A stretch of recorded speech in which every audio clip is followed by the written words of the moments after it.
Olá, eu sou o Dr. César Alencar e hoje no canal Falar Direito irei comentar sobre a fatídica decisão do ministro Edson Fachin do STF, que decidiu pela anulação, anulabilidade e ou nulidade de todas as sentenças proferidas pelas instâncias anteriores, não digo inferiores, mas anteriores, porque cada uma tem sua autonomia, em relação aos processos penais insurgidos contra o ex-presidente Luiz Inácio Lula da Silva.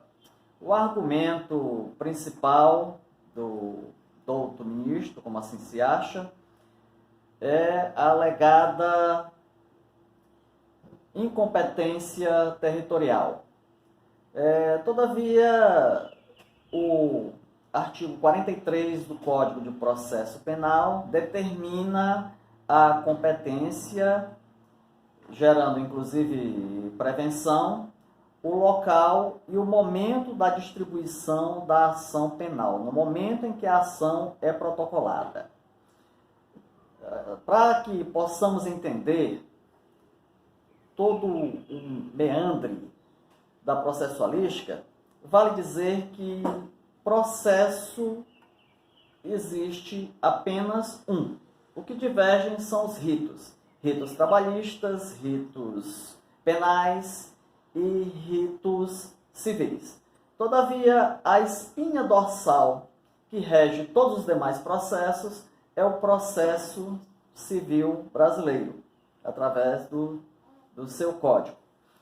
E no artigo 337 do novo Código de Processo Civil Brasileiro, que rege os demais, dispõe o seguinte, que antes de apresentar a contestação, o réu poderá, como medida preambular, antes que se forme a relação processual, porque esta só se efetiva quando há o confronto entre tese e antítese, quando o réu oferta a sua peça de defesa, é aí, somente nesse momento, que se forma a relação processual. Somente a partir daí se pode falar em processo.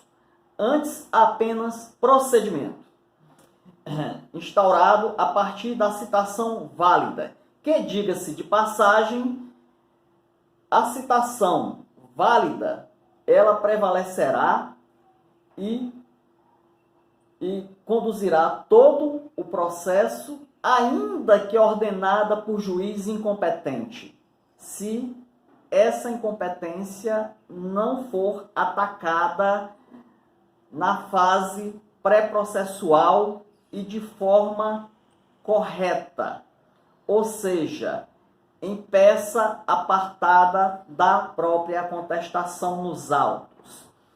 Então, antes do réu ofertar sua defesa, ele poderá alegar, dentre outras causas extintivas da ação penal, ele poderá arguir, inclusive, a incompetência relativa e ou absoluta do magistrado ou do tribunal que o persegue.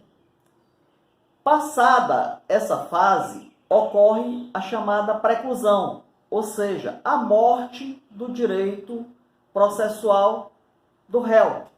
Ele não poderá mais, em momento algum, ou sequer em instâncias superiores, alegar o devido defeito, porque o juiz, quando ele decide julgar a ação, seja ela civil ou penal, ele promove o saneamento do processo, ou seja, ele elide, ele soterra todas as causas possíveis de anulabilidade do feito, para que ele siga perfeito para a conclusão e a decisão tomada seja soberana. Ou seja, isso tudo não passa de uma falácia, de uma molecagem, de uma grande brincadeira que insulta até a sapiência do mais novel estudante de direito, de qualquer estagiário, de qualquer advogado porta de cadeia.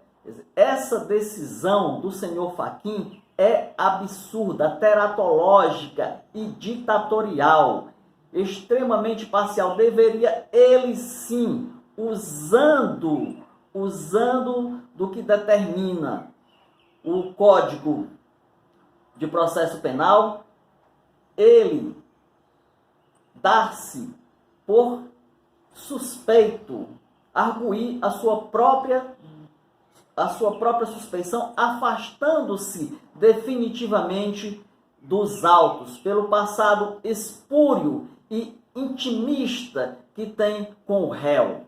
Somente no Brasil de hoje, porque nunca se viu isso em época alguma da nossa República, somente no Brasil atual se pode conviver com tamanha monstruosidade. É o amigo julgando o amigo do amigo. Por hoje é só, fiquem com Deus, um abraço.